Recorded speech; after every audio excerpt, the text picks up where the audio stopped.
Bonjour à tous, aujourd'hui forcément, fallait que j'en parle, plein feu sur Tekken 3. Film réalisé de nouveau par Olivier Mégaton qui avait réalisé le deuxième opus. Au casting on retrouve toujours les mêmes, Liam Neeson, Famke Janssen et Maggie Grace, ainsi que Leland Orser qui jouait un plus petit rôle dans les deux premiers. Et pour les petits nouveaux, Forest Whitaker et Doug Ray Scott, rien que ça. L'histoire, on suit notre ex-agent super entraîné Brian Mills, ainsi que son ex-femme Lenny, et sa fille Kim, qui vivent tous trois, chacun de leur côté, qui ont une petite vie paisible. Sa femme, enfin son ex-femme, à Brian, Lenny, se fait assassiner. Et tout l'accuse en fait, donc il va devoir échapper à la police, ça devient une véritable chasse à l'homme. Et il va devoir échapper notamment à l'agent de police, Frank Dulzer, qui est un agent qui sent les choses à l'avance, enfin, c'est le type... c'est le super agent des flics, quoi, un petit peu cliché on va dire. Et il va de son côté mener son enquête pour trouver l'assassin de son ex-femme, de la mère de son enfant. Et essayer forcément de le buter. Donc voilà. Alors, c'est bien parce que c'est du Tekken. Pour que je parle de Tekken 3, il faut que je revienne direct sur les deux premiers parce que... Tekken, c'est une sublime licence, dans le sens où, à la base, pour moi, quand j'avais vu le premier, j'avais adoré le premier, puisque c'était un film, ce que j'appelle, moi, des films de vengeance. On avait kidnappé sa fille, on avait un enragé surentraîné qui va essayer de la retrouver à travers les rues parisiennes, le premier, si tu as Paris, si j'ai pas de bêtises. Donc, c'était vraiment un film de vengeance, un petit peu la même mise en scène que... enfin, pas la même mise en scène, mais le même style, je dirais, que Death Sentence, par exemple, avec Kevin Bacon, ou encore À Vif, avec Jodie Foster, qui font partie, pour moi, de ce que j'appelle les films de vengeance. Et avec justement un personnage qui devient enragé en fait à l'écran et qui n'épargne personne. C'est ça le truc qui est génial avec les films de vengeance. Et le problème, quand j'ai vu le premier, je me suis dit c'est un super film. J'ai lu un article comme quoi il allait y avoir un second film parce que justement le film avait cartonné. Et tout de suite, je me suis dit, c'est un petit peu bizarre parce que je me demandais quel scénario il pourrait trouver pour le second opus. Quel scénario on peut trouver pour faire une suite à un film qui est quand même assez isolé pour moi. Et du coup, j'attendais pas trop le second opus. Il est arrivé. Je trouve qu'ils ont quand même bien géré le truc. Alors surtout que c'est même pas le même réalisateur, le premier c'était Pierre Morel qui a passé le relais à Olivier Mégaton, toujours sous la direction de Luc Besson, enfin écrit par Luc Besson, puisque la licence, les personnages, le scénario des 3 Tekken a été écrit par Luc Besson et produit par les mêmes, donc par EuropaCorp. Et du coup, j'attendais pas trop le second, il est arrivé. Et j'avoue qu'ils se sont bien émerdés.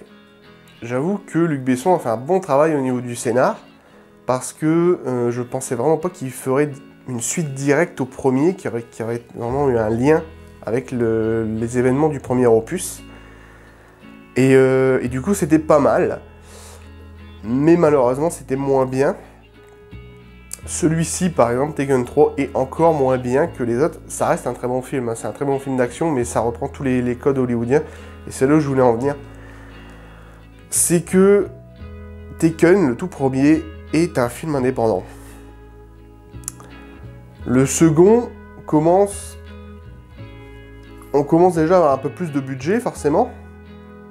Et le troisième, le budget a été totalement illimité chez EuropaCorp. Enfin, c'est une grosse production EuropaCorp.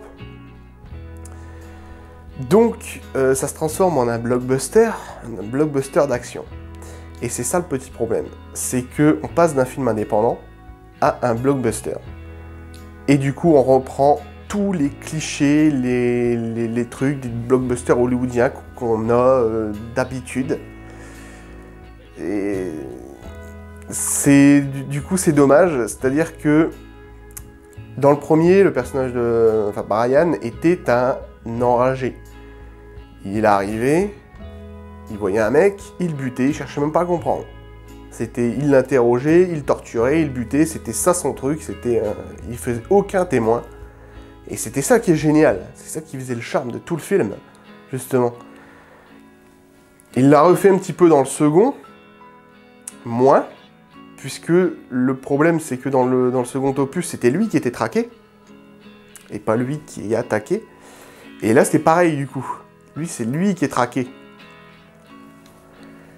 Donc forcément, ça pose un petit peu problème, puisqu'on retrouve plus notre Brian du premier qui tuait tout le monde, et dans celui-ci, il épargne beaucoup de monde en fait. Et ça, c'est fort dommage. Donc on perd totalement la psychologie que le personnage avait. Alors après, ils peuvent justifier ça comme ils veulent, hein, comme quoi il vieillit, ou qu'il se fait vieux. D'ailleurs, je trouve qu'il y a eu un peu du mal sur des scènes de baston. Je pense que ça a dû être voulu, d'ailleurs, où il galérait complètement. Donc à mon avis, il se faisait un petit peu... le personnage commence à se faire un petit peu vieux, en fait, on va dire. Je pense qu'ils ont voulu le mettre en scène de cette façon-là. Mais du coup, il est un peu plus réfléchi, et il va plus comme un bourrin, et ça perd totalement son charme, c'est ça qui est con en fait.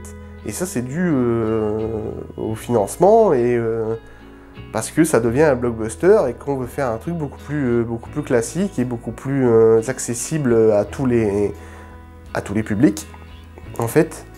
Donc du coup on n'y va plus comme un bourrin, et on laisse les choses faire, et ça devient totalement un blockbuster comme on en voit beaucoup à Hollywood. Et ça, franchement, c'est fort dommage. Donc oui, pour moi, le premier Taken restera toujours le premier, parce que c'est le seul film de vengeance de cette trilogie, de toute façon. C'est vraiment un film de vengeance qui y va à fond, et qui est absolument pas réfléchi, il tire dans le top, point barre, il fait aucun témoin, et c'est ça qui était bien. Donc là, on perd un peu ce côté, forcément. Qui dit plus de budget, plus de cascades, plus d'effets spéciaux, J'ai vu quand même quelques... Au niveau des effets spéciaux, c'était pas tip top, on a déjà largement vu mieux. Après, bon, je sais que EuropaCorp n'a pas forcément le même financement qu'à Hollywood, que les grosses sociétés non plus. C'est une des plus grosses sociétés qu'on a en France, mais je pense pas que ça doit égaler une société style Paramount ou Warner, etc., qui eux sont plusieurs centaines de millions, voire même des milliards de dollars. Donc voilà. Il y a un truc aussi où je voulais en venir. Ah ouais, ça aussi c'était pas mal. Le personnage de Stuart, donc le mari de Lenny, dans la trilogie, qui est toujours son mari ici, a eu bénéficié d'un rôle un peu plus important dans ce film.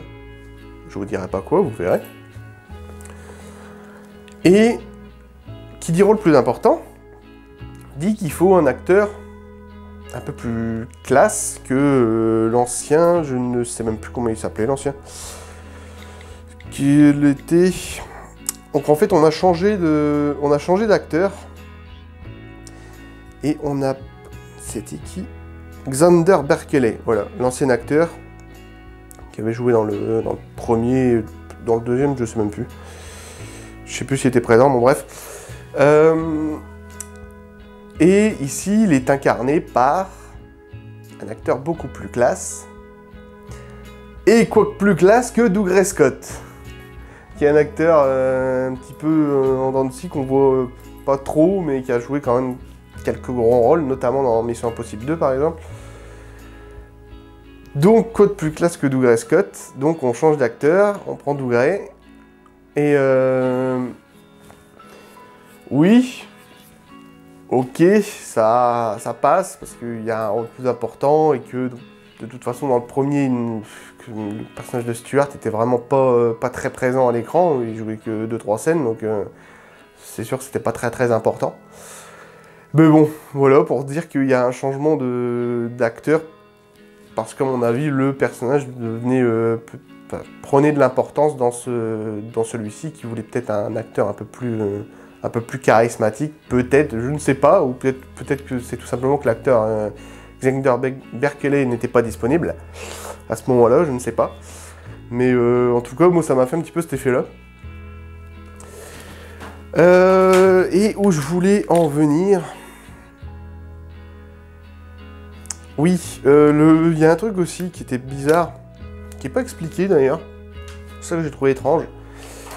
Forest Whitaker, qui incarne Frank Dolzer, le fameux enquêteur, le fameux inspecteur plutôt, qui va traquer Brian, se sert d'un cavalier, d'une pièce d'échec en fait, qu'il a toujours sur lui comme un totem, là, comme les totems dans Inception, qui garde toujours sur lui. Alors, généralement, ce genre de truc, il y en a beaucoup d'agents de police comme ça, c'est un truc vraiment cliché, ça aussi d'ailleurs.